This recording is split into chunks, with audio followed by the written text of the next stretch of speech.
Hey everyone, you're listening to Hocked Unloaded with writer-director Steve Drake and producer Rachel Franz. This is the podcast where we tell you about how we made our first feature film, Hocked. Each week, we'll bring on a new guest and they'll share their experience of what it was like making this film. In this episode of the podcast, we're hanging out with Kevin Moriarty, who played the despicable Detective Kelly.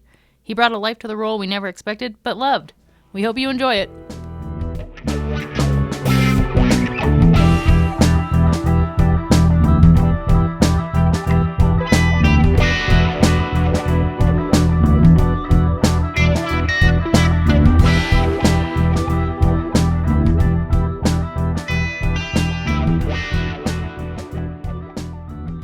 Welcome to the podcast, Kevin. Let's talk Hocked. Let's.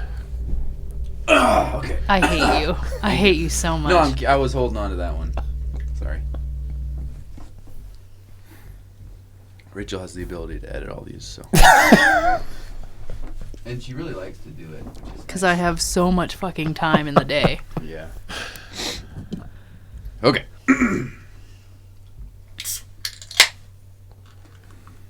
We moved away from that because so many people. Well, there were so many beer requests. We were filming a lot of them in the morning, so we had to, not look like we were drinking at 9 in the morning. Although, even though we did, we put some whiskey and some coffee and and rocked and rolled with Theron. That was good stuff. Hello, Kevin. Is it weird? Is it weird that now we're on the other side of the microphone, and before it was you? That is so true. I know, and I was literally sweating and almost shaking with fear on the radio. Oh, for our listeners, Kevin did a quick interview with Steve on the radio because Kevin works for Town Square Media. Mm-hmm. Yeah, local here in Bozeman, and we were in there. We had a series of questions, and everything felt great walking up to it. Yeah, just chit-chatting like we are now, and then suddenly when we went live, you're like, I don't know. I got the feeling you're like, I don't know about this, yeah. Well, I wrote everything out. I figured, you told me kind of like the times that we needed to stay in, and then I wrote everything out that I wanted to say, sentence by sentence, like a script almost. Right. And I remember just like the second you threw it at me, I was just like trying to read off of my piece of paper and sound normal, and then I got in my head, and like 2 seconds before the live video that I had on my phone failed, and so I was like scrambling trying to just get it to record anything. Yeah, that one threw me for a loop. And then I ran out of breath and saliva. But I gotta say, you had the opportunity to go on the country station. Yes. And killed it. I went in totally cold. I was like, I'm not doing that again. Thanks I learned for my being lesson. Our practice round there. There you go. That's right. Thank goodness. Although, funny story. So I didn't know. I thought it was going on like a Wednesday or something and not the day you guys actually did it.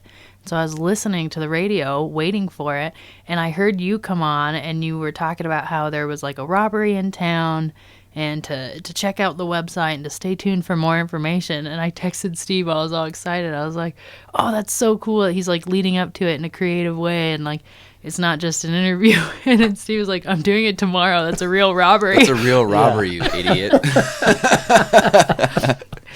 There's a local robbery at a pawn shop. It seems like a guitar case is missing and possibly some money and an SD card of sorts. I don't know what's on it, but it sounds despicable. That's what I was hoping for. More with you tomorrow. Yeah. That's what I was hoping for. And I felt so stupid. And I was like, well, I'm going to tell everybody that's what it was and that it wasn't a real crime. It's like a teaser for his interview with you. Yeah. I appreciate you thinking I was that creative to come up with something. No, you are creative. I believe in you. Yeah. Well, let's take it back to the beginning. I don't remember a lot. I remember trying. We wrote this script very, very quickly, and immediately we were given the opportunity. Like, okay, it's a green light. We have to get as many people as possible. Who do we know that could play a character, right? Right. And obviously, you've been in commercials for us before. You've done narrations for us before, and different voiceovers. And just been, good family friend for a long time. So I was like, okay, Kevin, we got Kevin. I'm sure he's going to be excited. At least I was hopeful that you were going to be excited. But I think the only actual thing we've done with you on screen, other than maybe my dad's like Funky Town video from Right. way back. That actually popped up on Facebook. Did it? Yeah. That's good stuff. But we had you for a commercial, the Downtown Dollar commercial. Was there Yeah. anything else that I'm missing on there? No, that was. That was about it. That was about it. Yeah. Okay. Yeah. And so I think in my mind, when we were first trying to plug in people with characters, it was like, well, Kevin could play the Detective Kelly. But other than that, there wasn't a lot of thought that went into it. And then immediately, I think, like, when did you get excited about the character? Because I could tell with you more than most people who were involved really, like, took a hold of their character and made it better. Was there a moment where you're just like, this Steve guy, he's not giving me any fucking character development. I'm going to do it. Well, that was the thing when we had first talked about it. It was, stoic, show no emotion. And I got to be honest, doing that without a whole lot of lines, I found that to be really challenging. To be able to bring a character that didn't say a whole lot and just would sit or stand there. Originally, yeah, you were supposed to be like serial killer, creepy, cold, and that was really it. That was kind of where the character development ended in the beginning, and we just had to start shooting. So, We hated your character, dude. We did not want to put in the effort to flesh out your character. We were just ready for him to be fucking dead.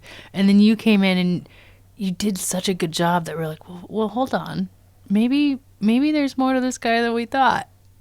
Well, and I feel like there was part of that when we were all sitting in this room, actually, and the part came up where, it was, just make sure that you kill him when he's past the van, and there was a little bit of that being able to play out, it became more intriguing and exciting to be able to do something with it. And then you gave me the freedom to be able to play around with that a little bit, and which I appreciate. And so then I was able to start tweaking it here and there. yeah. No, I was excited because you saved Detective Kelly, even though he may have died on screen. He was going to die off screen earlier because we were just like, I just don't know. The idea was, well, if there were two goons, there should be two detectives. And they could kind of mirror each other in a way. There's kind of the gruffer like straight man, and then there's kind of the younger, more like bullheaded character. And I like the parallel between those two. But yeah, in the beginning, we just didn't really know where we were going with Detective Kelly, and I just remember, being like, well, we're not going to cut him because we gave him to Kevin, and we're not gonna cut Kelly. I think Kevin's got something here, and then I guess it was really cool to see somebody take a script and kind of flip it, and I think that you were definitely one of the most prepared people. Absolutely. Other than maybe Rich. Rich came up and he was ready to rock and roll, but so were you. And I really like how you put your own kind of spin on Kelly. Was that because of a lack of development, or were you just excited? For instance, like you were like, I think Kelly should have kids. I think that's the reason. Like that's the That's root his of all driving this. factor. Yeah, where did that come from? Well, I think That was an amazing run-on sentence, by the way. I'm sorry, but yes, same question. Yeah, I definitely, first off, Rich did do a great job. And because he did so well, I wanted to top him. As for all the years I've known Rich and been able, I wanted to be at that level. And although I didn't make it, I definitely was trying. As far as the having the kids, I thought that there needed to be a little bit more that went along with Kelly and the why behind who this guy was. And so when we were able to do the hallway scene, and Ty and I are walking down there, and for that one, and you pretty much, we met in the parking lot 15 minutes before, and I said, here's an idea I have for it. And you're just like, let's see what it looks like. I just feel like, being able to tie the kids in and say, this is why I'm doing what I'm doing. It felt right. No, I think it was a really good compliment to the character, because before, it sucks when a bad guy is just bad to be bad. Like, oh, he's just evil. He's pure evil. He was born that way. But there's no depth to that character when that's the case. You just, exactly. As an audience member, everything just falls flat, and you're like, well, why? Like, he's just a dick. Nobody wants to watch somebody be a dick for just the sake of being a dick. Yeah. Yeah, and that it added a really cool layer to the character, and it's just funny that we made this whole film and we didn't find your character's conflict until, I mean, we were filming the hallway scene and it was late summer. Yeah. We had wrapped almost everything else, so that's just, I think that's the beauty Yeah. of having an indie film and just having that flexibility. And then, yeah, we were standing outside the Law and Justice Center, and I remember the conversation because I was like getting stuff ready, and I had stuff in the back of my truck, and you're just like, well, I have this idea. Let's run with it. What do you think of this? Can I go off the script a little bit? And I was like, dude, go for it. I love it. But one of my favorite parts of that conversation was when you said, I think I got an idea to get a rise out of Ty. Like, do you think I could just grab him and kind of like shake him around a little bit just to get a good reaction? I was like, interesting. Yes, let's do it. And we didn't tell Ty that you were going to grab him and be like, listen here, cocksucker, right? No more goddamn boats anymore. Don't talk about it. Goddamn boats. I think he got him pretty good. So we planned on kind of going into that with a little bit of trickery where I would film Ty's medium reaction first. And we would walk, and then, yeah, you smacked him first, and he kind of did give that little, like, what are you smacking me, man? And then all of a sudden you just grab him and pull him just like an inch from your face. It was such a good little moment that was just so candid. Yeah. Ty always has this like little smirk when something surprises him, and in that shot he definitely has like his little like his like eyebrow raises and he gets like a little smirk on his face. Like it's like, hey man. It's pretty subtle, but for Ty, like, I mean, the guy looks stoic as fuck when you're just looking at him. So when he does something like that, you're like, oh, okay, that was genuine. So that was a good idea. It was fun. That was a fun day because everything was kind of wrapped at that point. We were just a couple little things here and there. That was the last. Pretty sure that was one of the last bigger dialogue scenes that we had to film. Right. Mm-hmm. So, yeah, that was kind of the end of the big filming sequence, and it was a fun one. So, yeah. Good job. You did such a great job, and you've been so humble throughout the whole experience. And I mean, you did such a good job that Jalen and I are like deliberately writing Kelly into the backstory because Jalen, one, as a director, is just so excited to work with you again and see your untapped potential and see what happens when you really do have a fleshed out character. And the other thing was you just delivered so well. You were one of the only people whose lines I didn't have to know when it was time to film. So I appreciate that. So thank you. Well, I'm glad. Thank you. There's only so much room in my brain for lines. So I have no room in my brain for anything. No, so, I always told Steve his lines. Yeah. he had other things going on. That too, you know, if we were in like some big time production and we could have all these diva actors and actresses, maybe we wouldn't even want to. I don't know. But this is just some small indie film. And I also appreciate that not only were you able to show up with your lines prepared, you had ideas, you were like obviously excited, but I mean, you would just do pretty much anything that we needed you to do on set. I mean, you were moving lights, you were just making yourself useful. So, for real, yeah. Well, you were one of my favorite people to work with. Thank you, Kevin. I appreciate it. I had a lot of fun. It was a great opportunity. I've known you since you were, 8? Probably. And so there's definitely some connection there. I want good things. Mm-hmm. Well, it was just fun. And, you know, one of my favorite moments filming was when all we were doing was we were just taking the photos for the memory cards. Mm-hmm. And, and, you know, we were waiting for the rappers to show up. We were hanging out. It was a very, very hot day. Yeah. And we were sitting next to the pawn shop, and they were pretty late from what I remember. And they finally show up. So, Zane and Rob D are their rapper names. Is that their names? Yeah, okay. Joey D, Little Phil. They show up, and, you know, looking like they do, and they're good people. But they are. We like them a lot. But I just remember you went up to them, and you just, like, very kindly asked them if you could kind of, like, smack them around a little bit. Like, it was so good that they obviously, like, didn't need that. And, like, if I asked you to, like, smack them around and not tell them, I feel like you would have done that anyway. But you were just so kind and concerned that these two little Butte kids were going to get freaked out. They're grown men. They're not little kids. No, well, whatever. You know what I'm saying. It's just that was pretty funny. That was one of my favorite moments. I didn't need to have him stab me with a knife or something, so I wanted to warn them what could be coming up. It was okay. No, Yeah. that makes a lot more sense. It's more on the defense. And we've talked about before, like how Kevin is like the sweetest guy on earth, but then he turns and plays this like really awful, badass character that you're like, God, I fucking love hating that guy. Yeah. And then like you say cut, and all of a sudden he's like, was that okay? Is that okay? Are we cool? I could do it one more time. One more time. Any more? What was it like? Take us through preparing to die on screen. I Googled that so many different ways on Did not. how to die. You know, of course, is it humorous? Is it not? You know, that type of thing. And so, yeah, I definitely had to do that. And even though it was a small, safe room, as you would say, the fact that you have all these eyeballs watching you, Yes. that is challenging. And, you know, Rich and I had talked about him and his death scene and how he too struggled with how that was all going to work out. There's kids in the room and all that.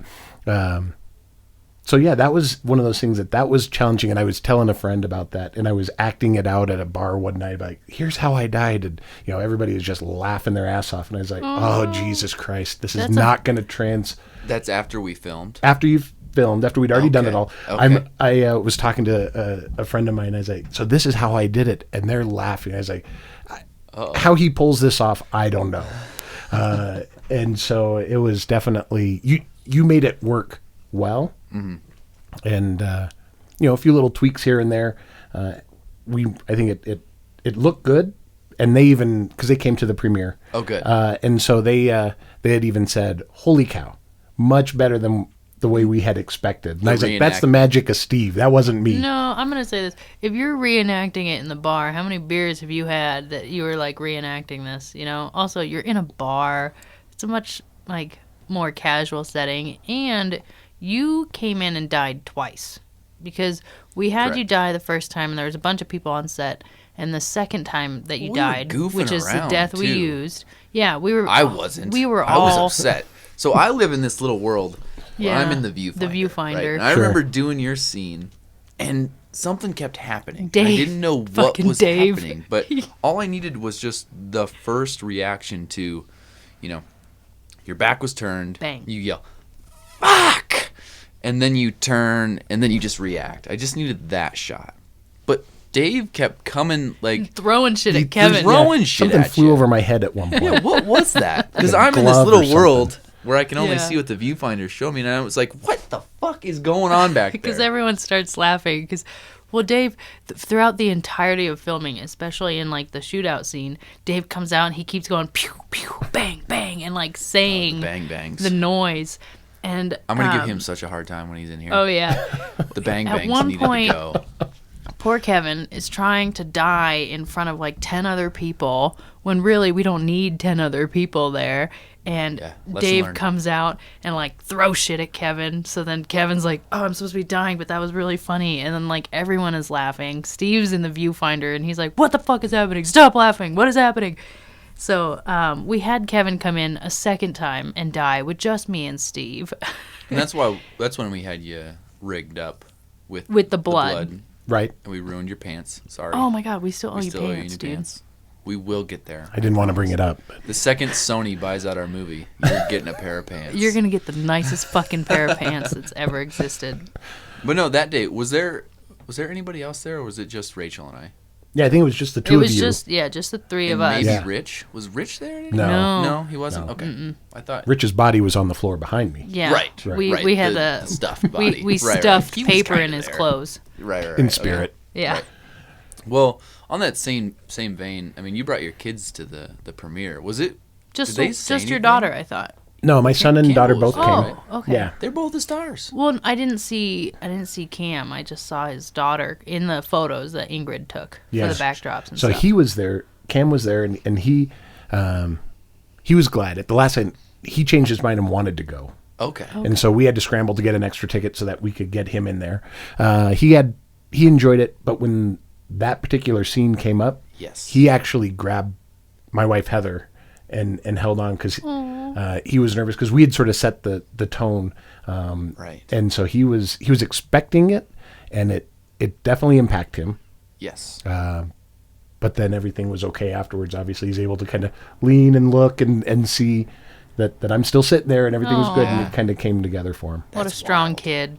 Good So, for you, Campbell. Yeah. That's what's kind of cool about, being able to sit down and actually dissect everything that happened, because not a lot of people, were actors, so, and everyone's got family and friends to see, and a lot of Yeah. people died in our movie. A lot of people. So it's interesting to get that take, and because I think even Andrew was saying it was weird to see his dad played die on Pops. because his dad plays Pops, and he's an adult. Yeah, he's a grown-ass man. It's interesting how that psychology kind of plays out. Well, and Rich had a similar experience, because when I did his makeup for the photo shoot for the pill poster here, you have to make him look pretty haggard. And so he kind of creeped up to his son, because we're at Steve's house, so his son was playing with Steve's son's toys. And he had to be like, hey, it's okay. And he did this cutest little ever, oh. And, Are you okay, Dad? Yeah, and Rich was like, it's okay, makeup. it's just makeup, but it looks really real, right? And he was like, yeah. So it's one of those things where it's just you almost have to preface it. And I had to preface a lot of Cam's family to be like, dude, a lot of people are going to die, you guys. This is not a hunky-dory happy film. Mm-hmm. Just so you know, going into it, bitches are going to die. I had to do the same thing with my grandparents, because I didn't know what they were going to think. Oh, Stevie made a movie. Oh, I'm so excited. It's going to be like the Body Function Boys back in the day, or Caveman Mondays. It's going to be so wholesome. Yeah. And in the opening scene, there's a cracked out musician running for his life, and Gun in hand. yeah, right? It's it's good stuff. Well, I mean, take me through the Dying. No, not the dying. I know about the dying. One thing people might not know is that we filmed a lot of your scenes in my garage. Oh, right. Yeah. Yeah, what was that like? Well, I have to say, good job setting it up, salvaging some of the carpet, that type of thing. Yes. Laying on garage concrete is definitely a lot colder. In the middle of winter. Right. It was 15 with the garage door open to The let in garage the door light, had to be open because we needed the light. and just laying there for it's only minutes, but on concrete with blood, you get a little chill. Yeah. All and of a sudden, you've got flashbacks to February 8th on the parking garage, and you're like, oh! Yeah. We had to have you hold your breath as well as you could, because we could see your breath coming out over the blood. And it's like, the pawn shop got real cold for a second. That's strange. Oh, there's a Dementor here stealing his soul. Right. Yeah. Yeah. So that was actually, though, the cool thing is how we were able to create different scenes depending on the location, but it all still came together so well, and you don't even notice it. I hope not. I don't think you did in the movie. You don't notice I that. mean, Steve and I do, but we're of a different breed. Sure, and you were right there, and Yeah. But you see the floor scene, and it blended so well, so it worked out good. But yeah, working in the garage was cold. Jalen's there. Spend a few minutes. You strip down, take your coats off, and all that type of stuff. Lay down real quick, and then quickly bundle back up. Don't act cold. Right. I forget. So that scene, the blood pools up by your face. Had we figured out the good trick to getting the blood stains off your face yet? He actually didn't touch the blood at all. It was all just kind of like angles. Oh, Because I didn't want to ruin any more of your clothes than we already had. Shirt, pants, Yeah. belt, shoes. Yeah. All of them we'd ruined before. So Yeah, we did. Well, that's good to know. But for the record, I've figured out a really quick and easy way to get blood off your face now, so you don't have to go to work with a half pink face. That's perfect. So for the next one, I got you, dude. Yeah. So what was one thing I'd like to kind of just bring up was you spent a lot of time just hanging out with Ty, I feel like, in a car while we were filming. Does that sound about right, or not? Yeah, he and I spent a majority of our time in and around a car. Yes. Yeah. And I think you guys, personality-wise, are very, very different. Very different people. It almost felt like, I'm not saying there was like tension, But like we were filming on top of the parking garage. It was Right. very cold, and I was bouncing around all over the place. But I felt like it was almost kind of a natural fit once I hopped back in the rental car that we had. That was a detective's car. It almost just like felt very right. Like, not that you were like irritated with Ty, but like that the personalities kind of bounced off of each other naturally. It was and like almost trying to stick paralleled. two positive ends of a magnet together. Have you ever tried to do that? Right. Kind of, sort of. I think that may have helped the performances just a touch. What do you think about that? I would agree. I like Ty. Yeah. And he and I, when we were not shooting, we're talking. I think he would agree. We wouldn't actively go out and seek each other out as friends. Mm-hmm. And I know that the two characters would absolutely not. No way. Exactly. And so that just is what it is. If I see him in town, I'd say hello. Yeah. At the premiere, I said hi. But that's it. And that's just the way that it is with his and my relationship, I think. So yeah, is there a part of it that it's in natural life? We're both alpha males. He's a hunter. He gets out there and Very active. very much so. Totally. And so he wants to be in charge, I think. And it wasn't always that case in the film. So there could have been some of that was going on. So yeah, I would agree that I'm not reaching out to him, trying to connect up and be like, "Hey, buddy." Hey, man. Well, I think- and I never will. I think that was kind of like a happy accident for us as filmmakers, because when Steve gave me the script the first time around for Hocked, and I read about this detective, Marshall Connor, I told him, I was like, I know exactly who we should have as that person. He was like, who's that? I was like, Ty Slater. And Who's the biggest dickhead we know? Rachel said to Steve. No, And Steve said, no. who could that be, Rachel? And That's Rachel not said, Ty true. Slater. That's He's not the true. biggest dickhead I know. No, that's not true at all. I We spent needed- an hour and 45 minutes on the phone with him that day, and he convincing him that wasn't the only reason that we reached out to him. Okay. So I messaged him. All right, Ty, I don't think you're a dick. I think Ty has a very intimidating stature. He's buff, he's tall, he's bald, and he has like a 1,000-yard stare, And so that, like, if you watch a movie, that's the kind of guy that I peg as somebody that wants to be this big badass motherfucker. Ty himself is a very nice person. I like him as a person. But his aesthetic fit that, you know? And so the fact that you guys were polar opposites as people really worked out for us because, and I'm sorry, Ty, I did message him and I was like, hey, would you want to be in a movie? What's up, dickhead? No, I said he's described in the film as Captain America dickhead wannabe. And that's what I said to Ty, and like when I reached out to him versus, and he was like, so I'm the only dickhead you know. Which isn't true. You just had the right aesthetic for this dickhead, Ty, just for the record. But I think that was a happy accident that you guys were such polar opposites, because I immediately thought of Ty for this like gung-ho crime fighter, I want to be the best of the best kind of attitude that Connor has. And so the fact that you ended up being as Kelly and you were able to step into that really cold role that wasn't fleshed out and make it something that still went against Connor's attitude was really, really just beneficial for the whole film. I think that became a theme with our movies, was playing on all of our cast's strengths that were maybe more of a natural strength. And I'm not saying you're this murderous, do whatever it takes, I just gotta get retired, I'm too old for this shit, kind of character. But I think that natural stuff is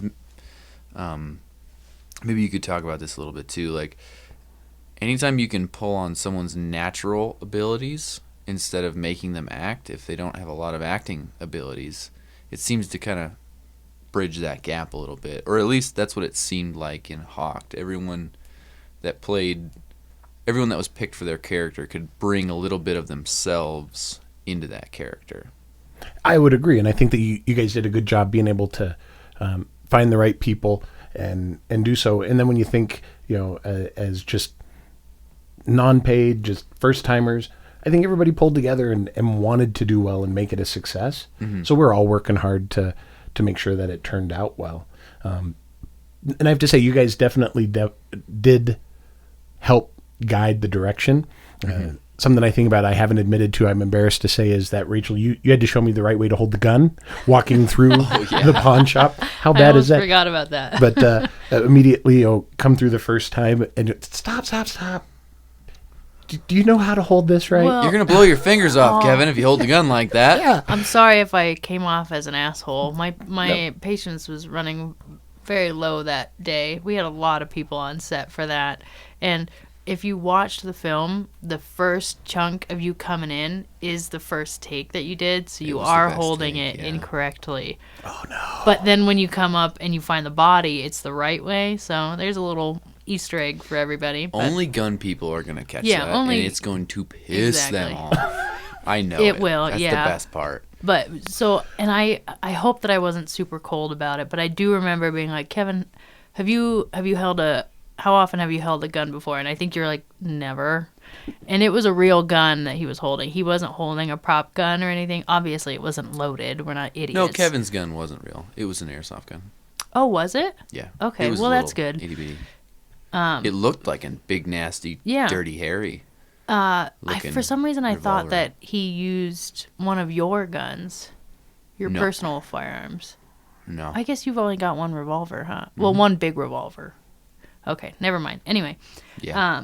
but yeah, so I did kind of notice that, and I was like, oh, Don't tell people how many guns I have, Rachel. Jesus. He's got 8,000 guns. I have no guns. Did you hear that, government? Come get him.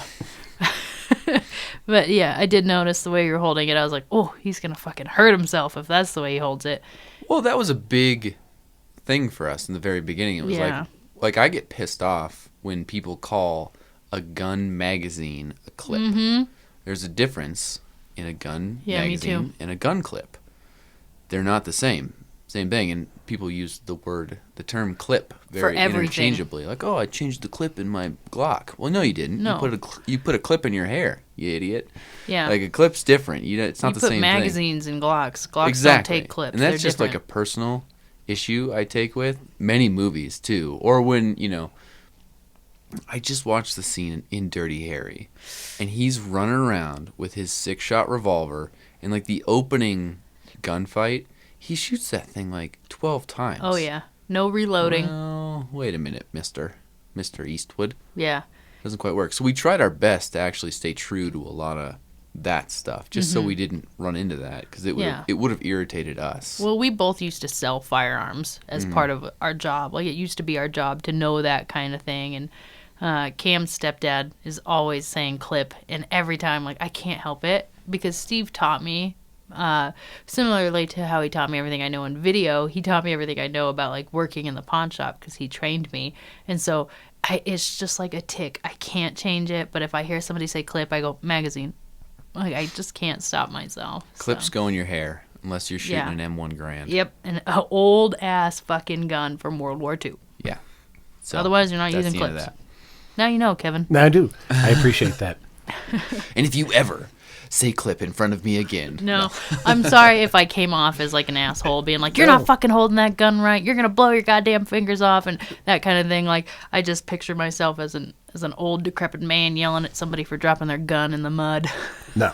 So it wasn't that. I just, that was one of those things I just remember. And I was thinking about that. You're like, whoa. Yeah. Let's work on that. Yeah. Yep. That'll happen. Well, I'm glad that you adjusted. You were always very open to taking direction and constructive criticisms, and trying to make yourself better every time. And I think you're one of the people that really did a good job and took everything we said to heart. So we appreciate that. Yeah, absolutely. You know, I love the fact. I was thinking about this when we were in the pawn shop, and I'm touching a few things here and there. And again, your desire to deliver a great product. You know, I remember somebody being like, make sure you put that back where it belongs. And making sure that it was turned just so because for continuity. That was probably me. So chances are if somebody was being a dick on set, it was me. I'm not a dick. I just trying to keep things right. Yeah, ask Ty that. Why don't you? Okay, sorry, Ty. Jesus. Just kidding. When we were on top of the parking garage, I don't think a lot of films go through with filming in a day that what was the temperature? -8 with wind chill, and there was a blizzard. People, Yeah. yeah, most production companies, I think, would shut it down. They'd be like, it's a little too chilly. Yeah. And especially after They'd have the police SAG on their department ass. calls us and says, oh, you can't film up there. But We've covered that. Move on. we pushed on. We pressed on. And I remember filming, more so actually, I remember editing a scene where, so this is after you've retrieved the guitar case from the trunk. Right. You walk up, you open the door, and you toss the Glock to Lanny. And then you put your arm up on top of the car while the door's open. And I feel like your hand was getting real, real cold up on top of that car. Because we kept filming. I was just only filming Rich. Yeah. And you were out He there was in the standing in background. the freezing and the blizzard with, I think, your hand uncovered just on top of that car. His skin Sorry. is like freezing to the metal of the fucking car. Well, it's a lightweight coat. You would never Yes. wear that coat in -8 degree No, weather. no. But you just looked really cool in it. That was the game plan. Yeah. Yeah, you're wearing it Yeah. today, I see. The Ireland. Yeah. The Guinness. famous Ireland one. I wear that coat everywhere. Do you? I do. That's awesome. I'm glad we What's it didn't get like blood to on have to have to, memorize lines and spit out lines while you are combating, the Hypothermia. early stages of frostbite? What's that like? Well, for me, I know I was like, I gotta nail this right the first time because I want to get in the fucking car. It's cold out here, and I just want to get where it's warm. And so that was definitely one of those things that Yeah. I consistently thought, and part of me was like, the quicker I get done with my lines, the faster Rich has to get out in that weather. And so it was all about being able to just It's return you the versus favor. Rich. That's right. Return the favor to my buddy and make him have to work out there in the cold and the wind. That's funny. Yeah, That's yeah. funny It stuff. was like a competition between you two the whole time. I like it. Keep that up because, Honestly, it every- only makes good things. Every person we've talked to, the first two people that have been brought up have been Kevin or Rich. Everybody we've talked to have been like, holy shit, Kevin and Rich. And then, it's just amazing that everybody has pretty much been on the same plane, being like, well, wow, they both did like such an amazing job. And Hold on. It's been Kevin, Rich, Beer Can, Dave, Booger, Curtis. Yeah. Those are the big ones. Yeah. From what I can tell. Steve, you suck. I know I suck. I didn't want to play Steve. Steve is a terrible character, and I don't identify with But him. I think- Thank you very much. Something I've brought up before, though, is I feel like Rich had a lot more opportunity and had a lot more background information on Lanny. So he almost had a bigger opportunity and more to go on with making his character. He did a phenomenal job. But, Kevin, so did you. And I've brought this up before. At the premiere, I went up to you and I remember being like, thank you so much for being a part of it. You did such a great job. And you were like, no, I was just a small part. And you were so humble and modest about it. And after the film, I remember going up to you and being like, do you fucking see what I'm talking about, man? And people were going up to you asking to take their picture with you. And you were a bigger deal than I think you ever thought you were. I thought I did a good enough job where somebody actually asked if I was a real cop in real life. No way. Yeah, they'd asked if I was actually, and when I said no, I wasn't, they turned to their husband and were like, Yeah. "You're right. Okay, you're right." So Yeah. Yeah, we ran your picture by Scott and Bob, and I think even Bob said was like, like- yeah, they look like cops. That He would work. specifically tapped on your face and went, that guy looks like a fucking cop. Yeah. that's what old guys do. They look like cops. Get off my lawn. Speaking of old guys, I want to apologize. So we went through some graphic design work prior to the premiere, and the idea was that we were going to take everybody's face and turn it into a graphic for the bumper sticker. There it is. Right. And unfortunately, you are the only one with gray about your head. Because you were the last one we made, because Rachel kept making you, and it looked like Richard Nixon. I'm sorry. If we didn't have, the head was wrong. But either way, I want to settle it all here and say that there are a lot more people with gray hair on that bumper sticker other than Kevin, It just, we had to make your hair a little grayer to make you not look like Richard Nixon. I couldn't figure out how to make you identifiable, and I couldn't figure out how to make you stand out. Because, Kevin, you are a fucking white dude. You look like every other fucking white dude. I'm sorry. Yeah. And I just think that's funny. I've had gray hair since I was in my mid-20s, so I'm used to it. But I'd noticed, and your dad probably said something to you, that bastard. Yeah, he spills the beans. Yeah, everywhere. I got to quit telling him things. Me too. But I was like, wow, I'm the only guy with the gray hair. But no, it definitely stands out. Although, after you posted this, I shared with somebody, I was like, can you tell which one I am? And they thought I was Asian Thai. So they didn't even get me right there. Asian Thai. Okay, that's the first time I've heard. Because the eyebrows slant, they're like the Asian. Oh, see, he makes me think of a Dragon Ball Z character, very, so that like, makes sense. It's just I wanted for Ty's character. I was like, all right, he's bald and he's aggressive. Give him crazy Hadouken eyebrows. Sorry. I'm not a real graphic design artist, okay?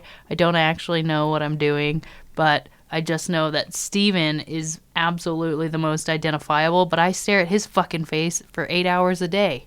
So Here I am. I know his stupid face. No, I love it. I think it turned out well. The gray hair, that is me. I can't deny sorry. that, so I'm good with it. But I'm never fucking telling Drake another thing. Salt Yeah, and you pepper should. is in, Yeah, you okay? Salt and pepper's in. Don't worry right. about it. Beer Can Rob the other day pulled out a gray hair out of his beard. So Oh my god. it's a thing. Oh my god. Embrace it. Yeah.